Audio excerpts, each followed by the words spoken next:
ప్రపంచవ్యాప్తంగా అనేక హిందూ దేవాలయాలు ఉన్నాయి. ప్రతి దేవాలయం వెనక అద్భుతమైన చరిత్ర దాగి ఉంటుంది. సహజంగా దేవాలయాలను శిల్పులు నిర్మిస్తారు. కానీ ఈ రోజు మీరు చూడబోయే వీడియోలోని దేవాలయాన్ని దయ్యాలు నిర్మించాయి. మరి ఆ దయ్యాలు నిర్మించినటువంటి దేవాలయం ఎక్కడ ఉంది, దాని వెనకాల ఉన్న చరిత్ర ఏమిటో తెలుసుకుందాము. అంతేకాకుండా ప్రపంచవ్యాప్తంగా ఉన్న ఒక దేవాలయంలోని దేవతకు నరబలి ఇస్తారు. ఆ నరబలి ఇచ్చేటువంటి దేవాలయం ప్రపంచంలో ఎక్కడ ఉందో తెలుసుకుందాము. అంతేకాకుండా మన దేశంలో ఒక గుడికి వెళ్ళాలంటే సన్నని గీత మీద నడవాలి. ఆ గీతకు రెండు వైపులా మరణం ఉంటుంది. మరి ఆ గుడి ఎక్కడ ఉంది? ఈ రోజు వీడియోలో 3 మిస్టీరియస్ టెంపుల్స్ గురించి మీకు తెలియజేయబోతున్నాను. వీడియోలో మీరు ఎన్నో అద్భుతమైన విషయాల గురించి తెలుసుకోబోతున్నారు. కాబట్టి వీడియోని ఎక్కడా స్కిప్ చేయకుండా లాస్ట్ వరకు చూడండి.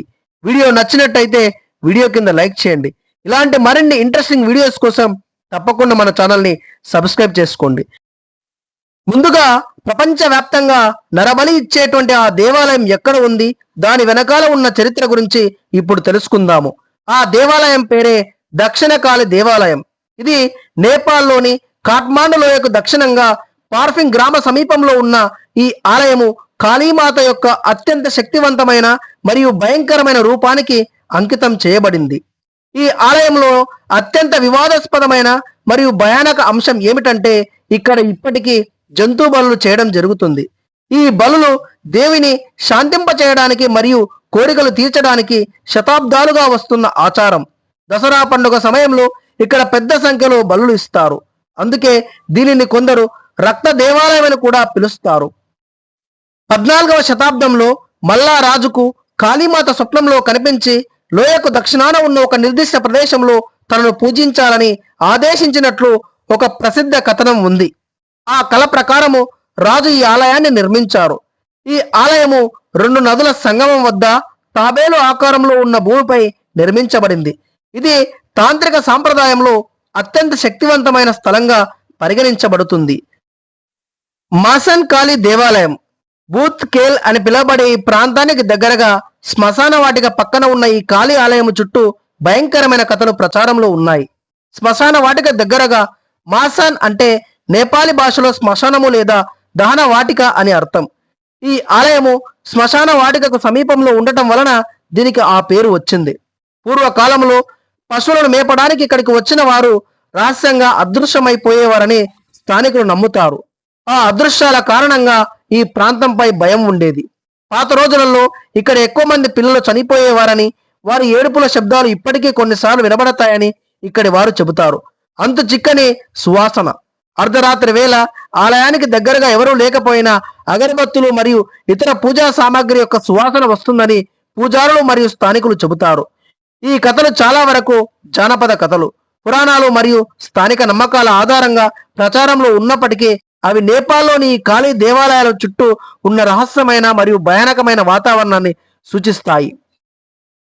ఇప్పుడు ఆ దయ్యాలు నిర్మించినటువంటి ఆ దేవాలయం యొక్క చరిత్ర గురించి తెలుసుకుందాము. మధ్యప్రదేశ్లోని మొరేనా జిల్లాలో ఉన్న కాకన్మఠ్ దేవాలయం భారతదేశంలోని అత్యంత రహస్యమైన మరియు అద్భుతమైన నిర్మాణాలలో ఒకటి. 11వ శతాబ్దానికి చెందిన ఈ శివాలయము దాని విలక్షణమైన నిర్మాణ శైలికి మరియు దాని వెనకాల ఉన్న ఆసక్తికరమైన కథలకు ప్రసిద్ధి చెందింది. ఈ దేవాలయం యొక్క పూర్తి చరిత్ర మరియు విశేషాల గురించి ఇప్పుడు తెలుసుకుందాము. ఈ దేవాలయము 1015 నుండి 1035 మధ్య కాలంలో నిర్మించబడిందని చరిత్రకారులు భావిస్తారు. ఈ యొక్క దేవాలయాన్ని నిర్మించినటువంటి రాజు ఎవరంటే కచ్చపగడ రాజవంశానికి చెందిన రాజకీర్తి రాజా ఈ ఆలయాన్ని నిర్మించారు. గ్వాలియర్లోని సాజ్ బహు దేవాలయంలో దొరికిన శాసనాల ద్వారా ఈ యొక్క ఆలయంకు సంబంధించిన విశేషాల గురించి మనకు తెలుస్తుంది. ఈ దేవాలయానికి కాకన్మఠ్ అనే పేరు ఎలా వచ్చిందంటే ఈ యొక్క ఆలయాన్ని నిర్మించినటువంటి రాజు భార్య అయినటువంటి రాణి కాకన్వతి పేరు మీదుగా ఈ యొక్క ఆలయానికి ఆ పేరు వచ్చింది. మరి ఆమె పరమశివ భక్తురాలు కావడం వల్ల ఆమె కోరిక మేరకు రాజు దీన్ని నిర్మించాడని కథల ద్వారా మనకు తెలుస్తున్నది. అద్భుతమైన వాస్తు శిల్పము కాకన్మఠ్ దేవాలయం ముఖ్యంగా దాని నిర్మాణ శైలి కారణంగా ప్రపంచాన్ని ఆశ్చర్యపరుస్తుంది. ఈ ఆలయ నిర్మాణంలో ఎటువంటి సిమెంటు, సున్నము, ఇతర జిగురు పదార్థాలను ఉపయోగించలేదు. కేవలము రాళ్లను ఒకదానిపై ఒకటి సమతుల్యంగా పేర్చి ఈ భారీ కట్టడాన్ని నిర్మించారు. సుమారు 115 అడుగుల ఎత్తులో ఉన్న ఈ ఆలయం దూరం నుంచి చూస్తే పడిపోతుందేమో అన్నట్లుగా అనిపిస్తుంది. కానీ 1000 ఏళ్లుగా ఇది ప్రకృతి వైపరీత్యాలను తట్టుకొని స్థిరంగా నిలబడి ఉంది. దీని శిల్పకళ మరియు గోపుర నిర్మాణము ఖజురహోలోని దేవాలయాన్ని పోలి ఉంటుంది. గోడలపై అందమైన శిల్పాలు, దేవతామూర్తుల విగ్రహాలు చెక్కబడి ఉన్నాయి. మరి ప్రచారంలో ఉన్న రహస్యాలు, పురాణాలు, ఈ ఆలయం గురించి స్థానికంగా కొన్ని ఆసక్తికరమైన కథలు ప్రచారంలో ఉన్నవి.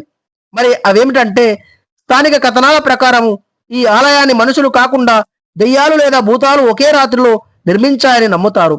సూర్యోదయం అయ్యేలోపు నిర్మాణం పూర్తి కాకపోవడంతో దెయ్యాలు అలాగే వదిలేసి వెళ్ళిపోయాయని, అందుకే ఆలయం అసంపూర్తిగా కనిపిస్తుందని చెబుతారు. మరి అంతేకాకుండా ఇక్కడి రాళ్ళు గాలిలో వేలాడుతున్నట్లు కనిపిస్తాయి. శాస్త్రవేత్తలు కూడా ఈ రాళ్ళు ఎటువంటి ఆధారం లేకుండా ఎలా నిలబడి ఉన్నాయో అని ఆశ్చర్యపోతుంటారు.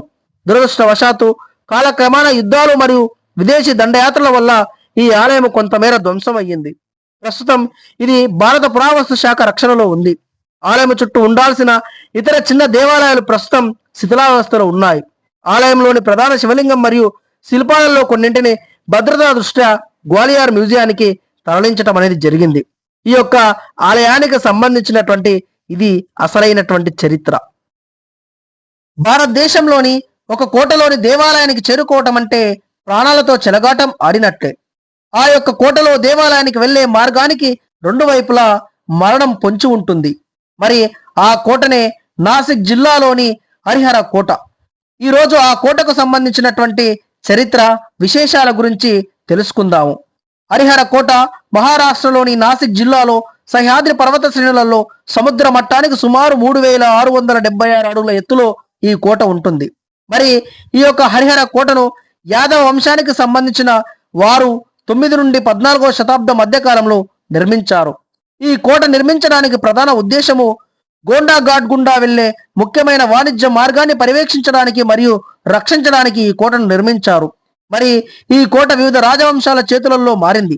1636 సంవత్సరంలో త్రయంబక్ మరియు పూణేలోని ఇతర కోటలతో పాటు దీనిని ఖాన్ జమాముకు అప్పగించారు. మరాఠాలు దీన్ని వ్యూహాత్మక పర్యవేక్షణ కేంద్రంగా ఉపయోగించారు. 1818 సంవత్సరంలో త్రయంబక్ పతనం తరువాత కెప్టెన్ బ్రిగ్స్ ఈ కోటను మరియు ఇతర 17 కోటలను బ్రిటిష్ వారి ఆధీనంలోకి తీసుకున్నారు. మరియు వాస్తు శిల్పము ప్రత్యేకతలు, హరిహర కోట దాని ప్రత్యేకత నిర్మాణము మరియు భౌగోళిక స్థానము కారణంగా ప్రసిద్ధి చెందింది. కోట నిర్మాణము కింద నుండి చూసినప్పుడు దీర్ఘ చతురాస్రాకారంలో కనిపిస్తుంది. కానీ ఇది త్రిభుజాకార రాతి పట్టకంపై నిర్మించబడింది. దీని 2 వైపులా దాదాపు 90 డిగ్రీల నిలువుగా ఉంటుంది. నిలువు మెట్లు కోటకు చేరుకోవడానికి అత్యంత ముఖ్యమైన మార్గము. ఇక్కడ మెట్లు దాదాపు 90 డిగ్రీల కోణములో రాతితో చెక్కబడిన నిటారుగా ఉండే మెట్లు సుమారు 1 మీటర్ వెడల్పు కలిగి ఉండి శత్రువులను గందరగోళానికి గురిచేసి వారి ప్రవేశాన్ని కష్టతరం చేయడానికి ఈ విధంగా రూపొందించబడ్డాయి. కోట పైన కొన్ని శిథిలమైన నిర్మాణాలు ఉన్నాయి. వాటిలో మహాద్వార, రాతి మెట్లు ఎక్కిన తర్వాత చేరుకునే ప్రధాన ద్వారము, నీటి తొట్టెలు. కోట మధ్యలో రాతిలో చెక్కబడిన 8 నీటి తొట్టెలు వరుసగా ఉంటాయి. ఇందులో నీరు చాలా శుభ్రంగా ఉంటుంది. మరియు చిన్న ఆలయాలు, హనుమంతుడు మరియు శివునికి అంకితం చేయబడిన చిన్న ఆలయాలు అక్కడ కనబడతాయి. అంతేకాకుండా 10-12 మంది ఉండగలిగే 2 గదుల ఇల్లు కూడా అక్కడ ఉంటుంది. మరి ఈ యొక్క ఆలయానికి హరిహర్ అనే పేరు ఎలా వచ్చిందంటే, హరి అంటే విష్ణువు, హర్ అంటే శివుడు. ఈ 2 కలయికని ఈ యొక్క ఆలయాన్ని సూచిస్తుంది. ఇది సృష్టి మరియు విధ్వంసం మధ్య సమతుల్యతకు ప్రతీకగా చెబుతారు. ఈ ఆధ్యాత్మిక కోణము కూడా కోట పేరుకు ఒక అందమైన అర్థాన్ని ఇవ్వటం అనేది జరుగుతుంది. మరి మీరు మీ జీవితంలో ఎప్పుడైనా ఈ కోటను సందర్శిస్తే కింద కామెంట్లో తెలియజేయండి. అంతేకాకుండా ఈ 3 దేవాలయాలకు సంబంధించినటువంటి ఈ యొక్క మిస్టరీ గురించి మీకు అనిపించినటువంటి మీ యొక్క అనుభవాన్ని కామెంట్లో తెలియజేయండి.